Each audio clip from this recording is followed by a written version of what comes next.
우리가 성경 읽을 때 제일 힘든 것이 있다고 하면 아마 이 족보를 읽는 것입니다. 누가 누구를 낳고 누가 누구를 낳고 하는 것이 이제 마태복음에 나오죠. 모든 사람들이 새해가 되면 특별히 큰 맘 먹고 올해는 꼭 성경을 읽으리라 하고 이제 마태복음을 쭉 펼치는데 거기 보면 이제 누가 누구를 낳고 누가 누구를 낳고 하는 것이 이제 적당히 이어지면 좋은데 정말 끝없이 이어집니다.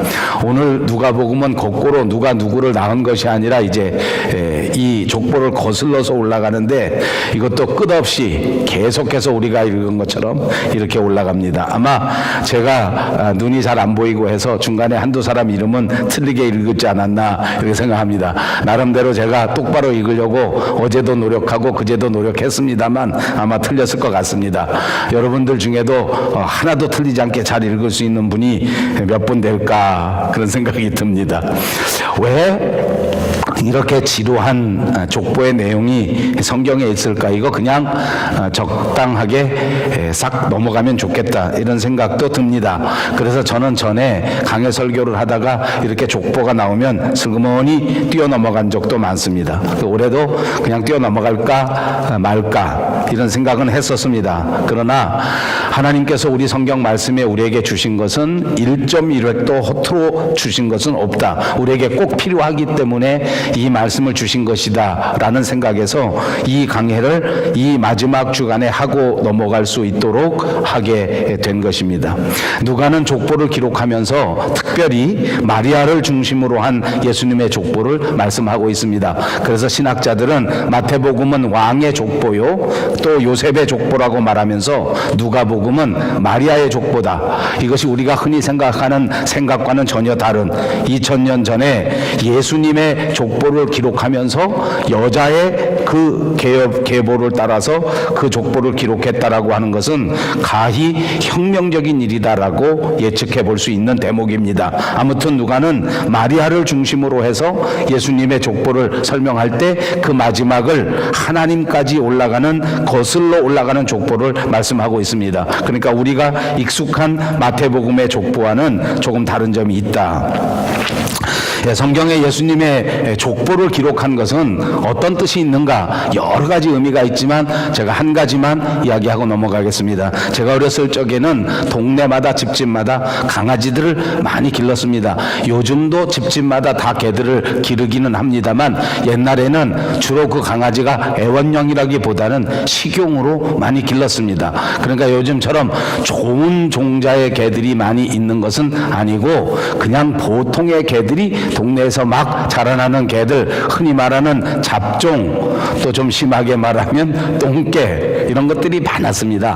혹시 동네에서 잘 사는 집, 혹시 동네에서 특별히 동물을 사랑하는 집에서는 특별한 개를 데려다가 기르는데 제가 어렸을 적에는 여러 종자 가운데 스피츠, 세포트 이런 것들이 인기가 있는 견종 가운데 하나였습니다. 그래서 좀 잘 사는 집에 가보면 친구 집에 가보면 세포트가 있는데 여지없이 자랑하기를 우리 집 개는 족보 있는 개다 이렇게 말합니다. 사실 저희 집에도 늘 개를 길렀습니다. 저희 집에서 기르는 개는 저희 형들의 식용 개였습니다. 늘 제가 잘 길러놓으면 우리 형들이 와서 잡아먹어버립니다. 군대 갔다 휴가 와서도 잡아먹고 나갔다 들어와서도 잡아먹습니다. 저희 집 개는 여지없이 족보가 없는 잡종견 그냥 보통 개입니다. 당연히 오다 가다가 어디서 태어났는지도 모르고 어디서 생겨났는지 모르지만 그러나 우리가 기르고 있는 개가 보통 개 아닙니까? 그런데 특별히 족보가 있는 개다라고 말할 때는 그 개가 그냥 길에서 오고 가다 생겨진 것이 아니라 혈통이 있는 개로부터 혈통이 있는 아버지 개, 어머니 개로부터 계속해서 대를 이어오면서 혈통을 보존하면서 그렇게 생겨진 개다라는 것을 가르칠 때 족보 있는 개다. 예수님의 족보를 말하면서 하필이면 개를 말하는 것이 그렇게 맞는 이야기인지는 모르겠습니다만 예수님의 족보를 생각할 때 때 우리가 생각할 수 있는 것은 예수님이 그냥 오다 가다가 펑 터져 나온 그런 구세주가 아니다라는 것을 말씀드리고 싶어서입니다. 제가 예수를 믿고 목사가 되고 난 다음 여러 사람들과 신앙생활할 때 깜짝 놀라는 것은 안타깝게도 많은 사람들이 예수님이 그냥 어느 날 갑자기 펑 튀어나온 그런 존재로 인식하는 사람이 의외로 많다는 것입니다. 예수님이 무슨 무당 비슷한 존재인 줄 압니다. 어느 날 하늘에서 갑자기 툭 튀어나온 사람이 아닌가 이렇게 생각하는 사람들이 굉장히 많습니다.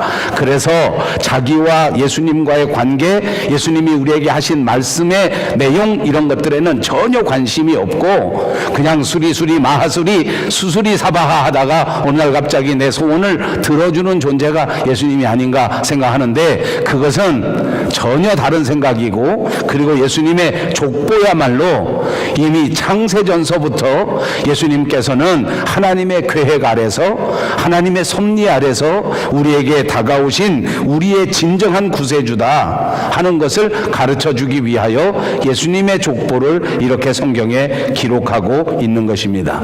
우리가 아는 것처럼 마태복음은 유대인들을 위한 기록입니다. 유대인들에게 그 전통적인 사고방식에서부터 어떻게 아브라함의 후손으로서 우리에게 구세주가 다가왔는가 하는 것을 설명하기 위해서 그 족보에 주요한 사람이 등장할 때 그것은 아브라함과 당연히 다윗입니다.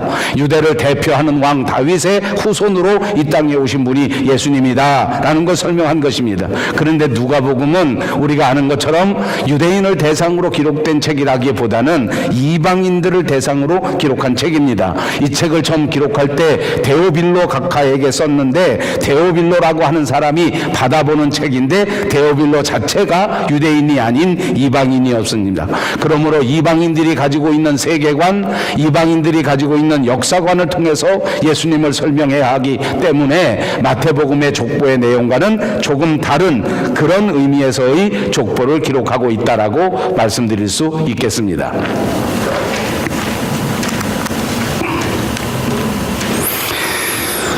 본문 23절 하반절에 보시면 사람이 아는 대로는 요셉의 아들이니 요셉의 이상은 헬리오라고 기록하고 있습니다.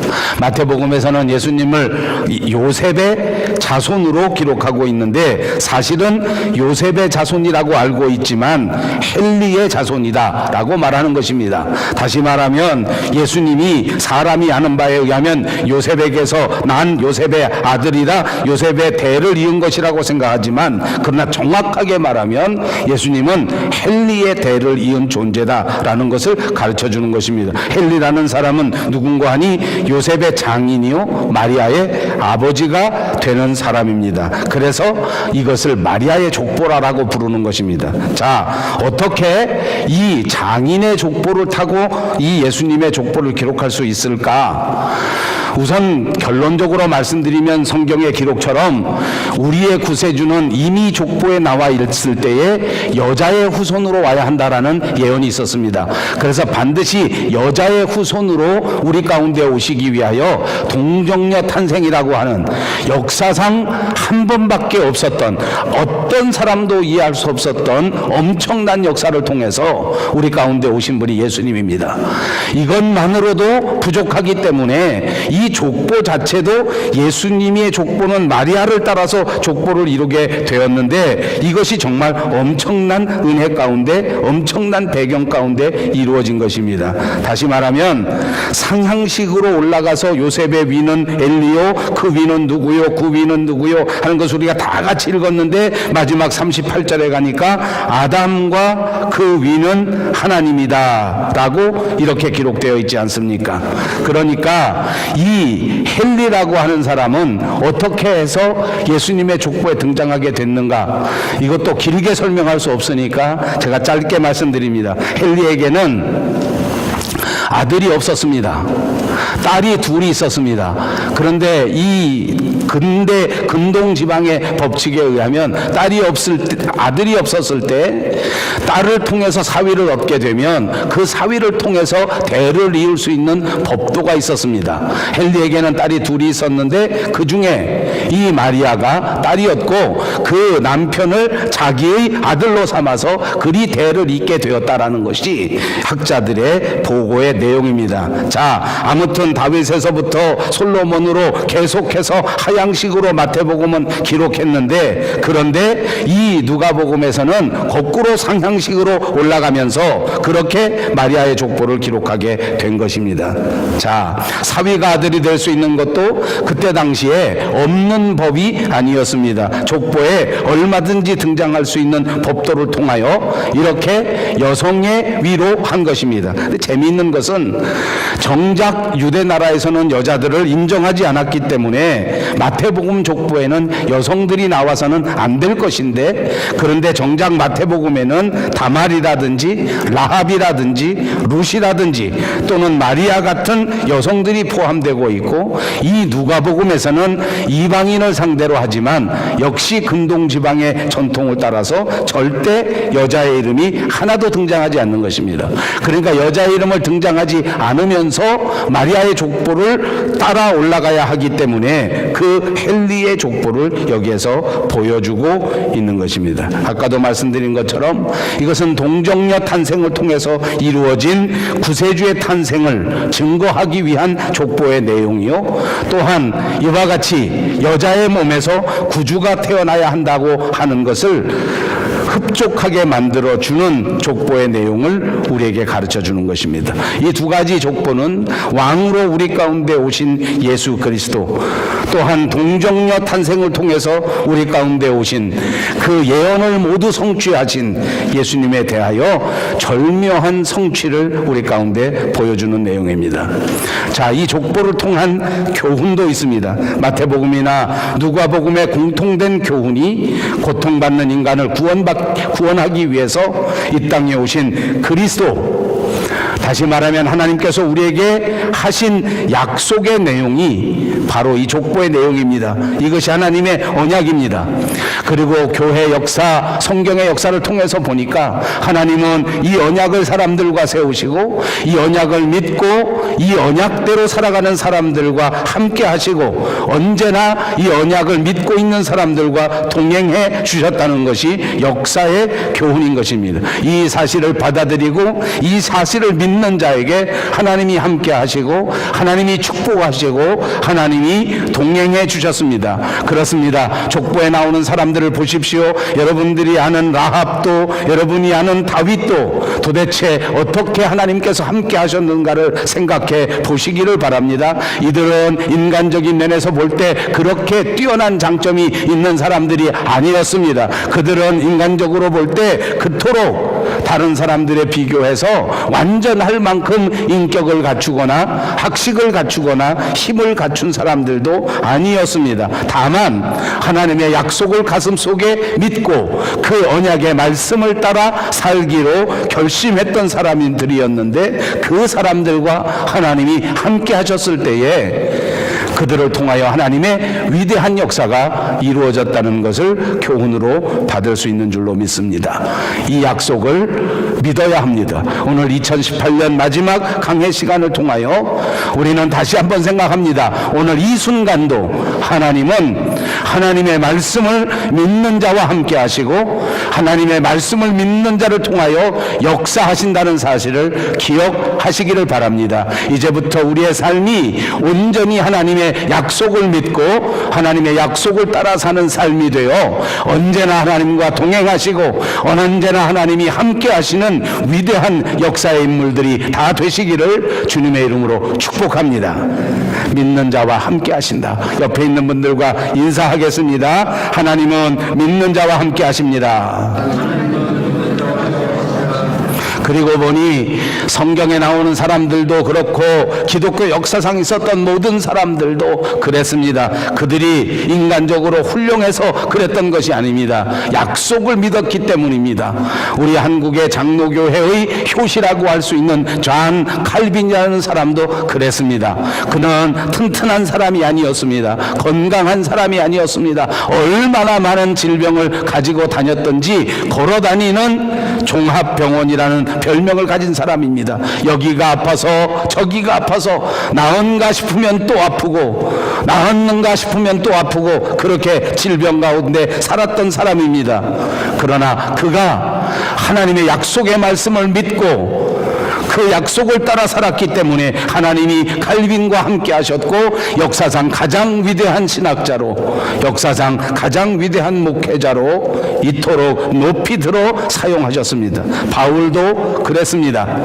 하나님을 믿기 전에는 오히려 쓸데없는 지식으로 충만한 사람이었습니다. 하나님을 믿기 전에는 오히려 포악함으로 다른 사람에게 피해를 주는 사람이었습니다. 그러나 그가 하나님의 약속을 올바로 믿기 시작했을 때 그를 통하여 만나는 사람마다 축복을 받고 만나는 사람보다 복을 받는 역사가 있었습니다. 빌립보 지역에는 루디아라고 하는 여자가 살았습니다. 자주 장사였습니다. 옷장사입니다.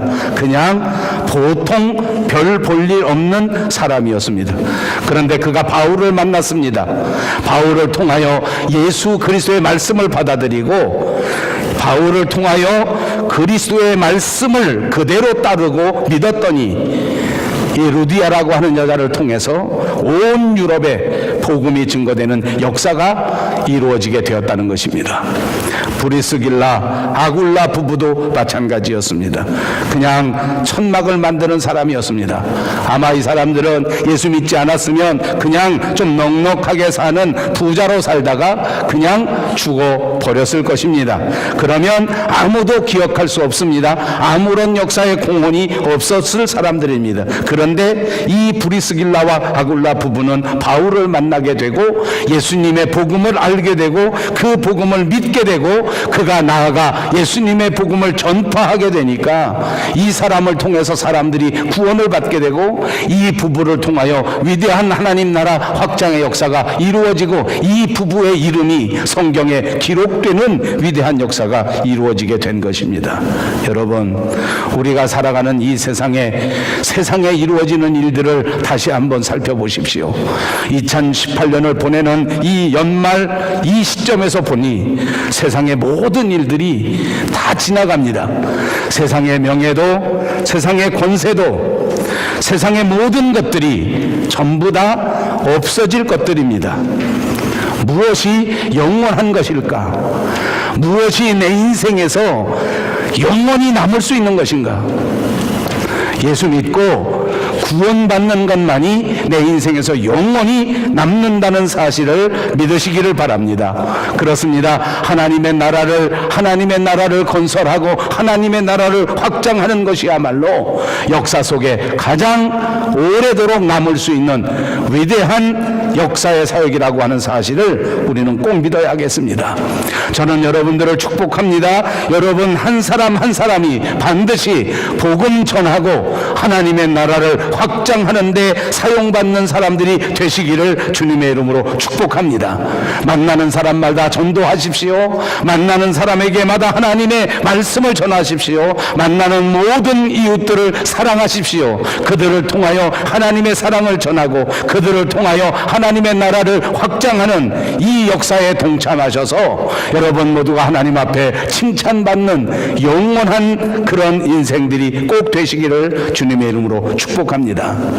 우리 조국 대한민국을 살펴보십시오.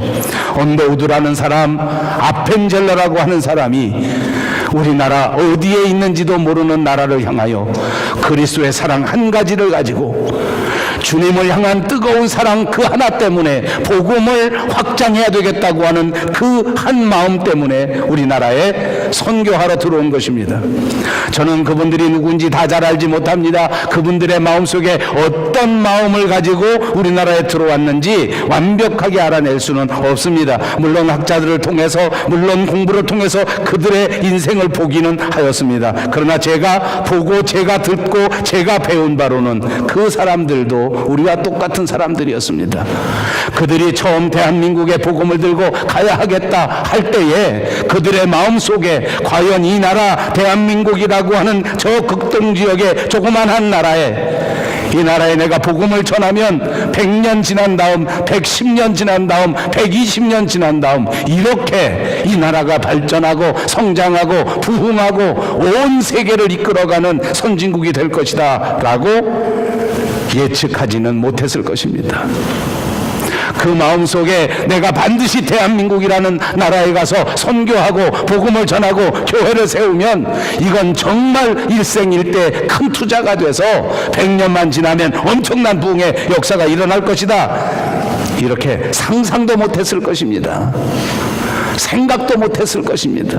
자칫 잘못하면 목숨을 잃어버릴 수 있는 나라였습니다. 자칫 잘못하면 예수 전하다가 젊은 생명 그냥 없어져 버릴 위험만이 그들의 마음속에 불안으로 다가오지 않았겠습니까?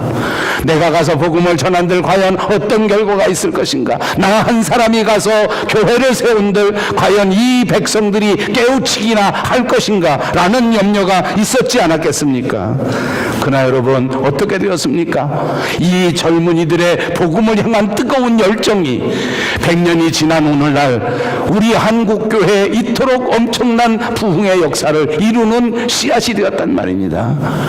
역사상 가장 위대한 인생 아닙니까? 역사상 그 어떤 사람도 부러워할 멋진 인생을 산 사람이 언더우드요, 그 사람이 아펜젤러가 아니겠습니까?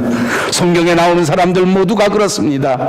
그들이 모두 대단해서, 그들이 모두 아무 두려움도 없어서, 그들이 모두 모든 능력을 구비해서 하나님의 나라를 이루고 하나님의 역사를 이룬 것이 아닙니다. 그냥 마음에 믿게 된 그 하나님의 말씀을 담대하게 그 두려움을 헤치고, 그 외로움을 헤치고, 그 연약함을 이겨내고, 그 가난함을 극복하면서 그 복음을 전하고 그 복음을 향하여 열심을 내고 그냥 증거했던 사람들입니다.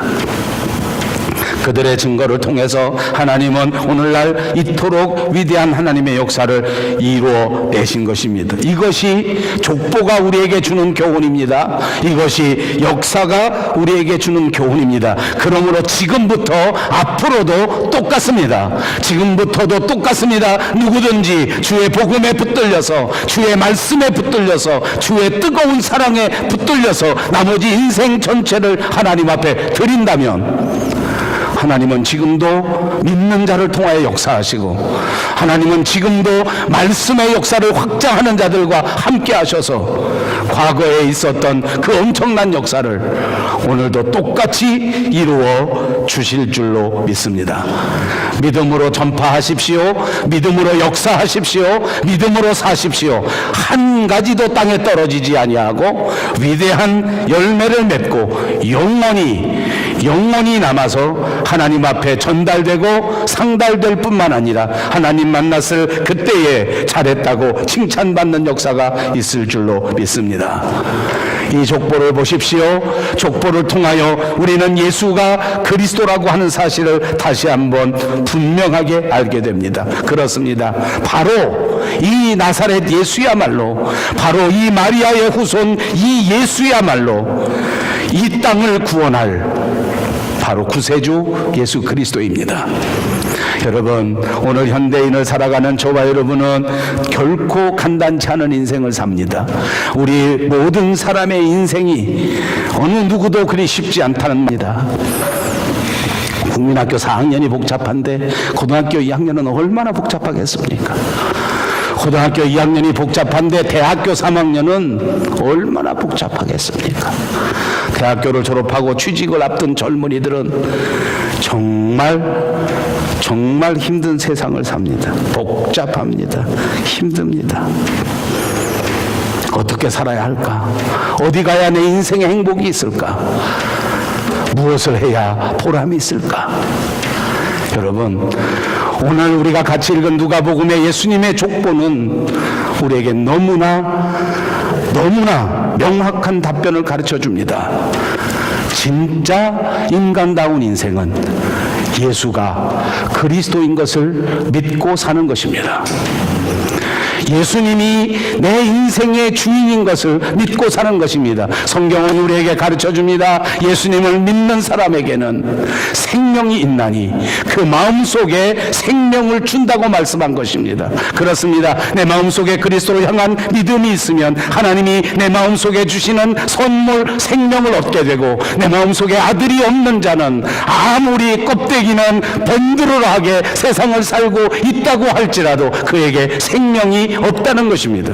생명이 없는 인생에 그 어떤 열매가 있을 수 있으며, 생명이 없는 인생에 그 어떤 보람이 있을 수 있단 말입니까? 우리 속에 그리스도의 생명이 있을 때 우리는 세상을 극복하고 육체를 극복하고 그리고 반드시 아름다운 하나님의 열매를 맺게 된다고 하는 사실을 기억하시기를 바랍니다. 요한계시록 3장 20절에는 볼지어다 내가 문 밖에 서서 두드리노니 누구든지 내 음성을 듣고 문을 열면 내가 그에게로 들어가 그로 더불어 먹고 그는 나로 더불어 먹으리라. 신앙생활은 바로 이것입니다. 내가 예수님을 나의 주인으로 받아들이는 것입니다. 그리고 신앙생활은 바로 이것입니다. 내가 주인으로 영접한 그리스도와 함께 살아가는 것입니다. 오늘 나의 주인이신 그리스도 때문에 주일날 나와 하나님 앞에 예배하는 것입니다. 그렇습니다. 주님과 함께 사는 사람들은 주일날 주님이 예배드리라 하셨기 때문에 예배의 자리에 나오는 것이 맞습니다. 주님은 우리에게 뭐라고 말씀하십니까? 미운 사람 떡 하나 더 주라고 합니다. 미운 사람 사랑하라는 것입니다. 원수도 사랑하라고 말씀합니다. 그대로 하시기를 바랍니다. 그것이 주님과 함께 사는 사람들의 모습이기 때문입니다. 오늘도 하나님께서는 우리를 말씀을 통하여 감동시키시고, 오늘도 하나님께서는 말씀을 통하여 우리를 감화하시고, 오늘도 하나님께서는 말씀으로 우리를 인도하시고, 오늘도 하나님께서는 말씀으로 우리를 지켜주실 줄로 믿습니다. 2019년 새해는 우리는 모두가 다 그분을 따라가는 역사가 있어야 될 줄로 믿습니다. 여러분 명심하십시오. 십자가의 도가 구원을 받는 우리에게는 넉넉히 따라가는 우리의 능력이 되지만, 믿지 않는 자, 죽을 수밖에 없는 자, 세상에서 망할 자들에게는 이 모든 십자가가 미련한 것으로 보인다는 사실입니다. 여러분, 주님의 말씀을 따라가는 자가 되어 반드시 축복받는 반열에 서시기 바랍니다. 그렇습니다. 홍해바다가 이스라엘 사람들 앞에는 구원의 바다가 되었습니다. 믿지 않는 사람, 애굽 사람들에게는 죽음의 바다가 되지 않았습니까? 오늘 이 예배가 하나님 앞에 축복받고 구원받은 자에게는 2018년을 마무리 짓고 새로운 한 해를 시작하는 축복의 예배가 될 것입니다. 이 믿음을 간직하시고 이 축복을 받아 누리시기를 주님의 이름으로 축복합니다. 그렇지 못한 자에게는 이 예배가 죽음의 예배, 멸망의 예배, 심판의 예배가 될 것입니다. 왜냐하면 예수 믿는 사람이 구원받기 때문입니다. 믿는 그 순간 죄에서 해방되고 하나님을 만나는 역사가 이루어지고, 드디어 우리를 붙들고 있는 어둠의 손길, 사단의 손길에서 완전히 벗어나는 역사가 되는 줄로 믿습니다. 이 시간 다시 한번 믿음을 굳게 하셔서 이 모든 어둠의 세력에서 벗어나 하나님의 자녀로서의 행복한 삶을 누리시기를 바랍니다. 족보의 이야기는 무엇입니까? 예수님이야말로 하나님께서 말씀하신 축복의 통로란 말입니다. 하나님이 약속해 주신 그 여자의 후손으로 온 사람이라는 말입니다. 처녀의 몸에서 태어나서 인류를 구원하실 바로 그분이 그리스도라는 말입니다. 여러분, 저와 여러분은 정말 복된 사람입니다. 우리 입으로 한번 해보십시다. 나는 참으로 복된 사람입니다. 이 많은 사람들 가운데, 역사의 그 많은 사람 사람들 가운데 오늘 예수 그리스도를, 이 족보에 나오는 그분 그리스도를 내 마음의 구주로 영접했기 때문에 우리는 정말 복된 사람입니다. 불평하지 마십시다. 원망할 일이 없습니다. 걱정과 염려도 하나님 앞에 맡기십시오. 왜? 하나님은 여러분을 복된 자로 만드셨기 때문에 어떤 환경에서도 마지막 복된 자리로 이끌어 주실 것이기 때문입니다. 때로는 몸이 조금 아파 어려움을 겪는 사람이 있습니다. 그러나 질병도 우리의 앞길을 막지 못합니다. 아픔을 통해서도 하나님은 놀라운 영광을 거두실 것이기 때문입니다. 어떤 분들은 경제적인 어려움을 겪고 있는 사람이 있습니다. 염려하지 마십시오. 가난 가운데서도 하나님의 놀라운 영광을 나타낼 수 있기 때문입니다. 사람 관계 때문에 힘들어하는 사람들이 있습니다. 가정 관계 때문에 힘들어하는 사람이 있습니다. 염려하고 걱정하지 마십시오. 하나님께서는 어떤 형편에서도 여러분을 통하여 반드시 아름다운 열매를 맺고 반드시 아름다운 하나님의 역사를 이루어 갈 것이기 때문입니다. 이것이 믿음의 비밀입니다. 이것이 믿음의 신비입니다. 저와 여러분이 가진 믿음은 상식이 아닙니다. 우리가 붙들고 있는 하나님의 말씀은 과학이 아닙니다. 우리의 믿음은 신비입니다. 우리의 믿음은 기적입니다. 오늘 족보에서 보여준 것처럼 하나님은 기적을 통하여 우리 가운데 임재하셨고 이 신비를 통하여 우리를 하나님의 자녀 삼으셨고 이 놀라운 역사는 대망의 2019년 저와 여러분과 함께 하셔서 반드시 아름다운 열매를 거두실 것을 분명히 믿습니다. 여러분 이런 새해가 꼭 되시기를 주님의 이름으로 축복합니다.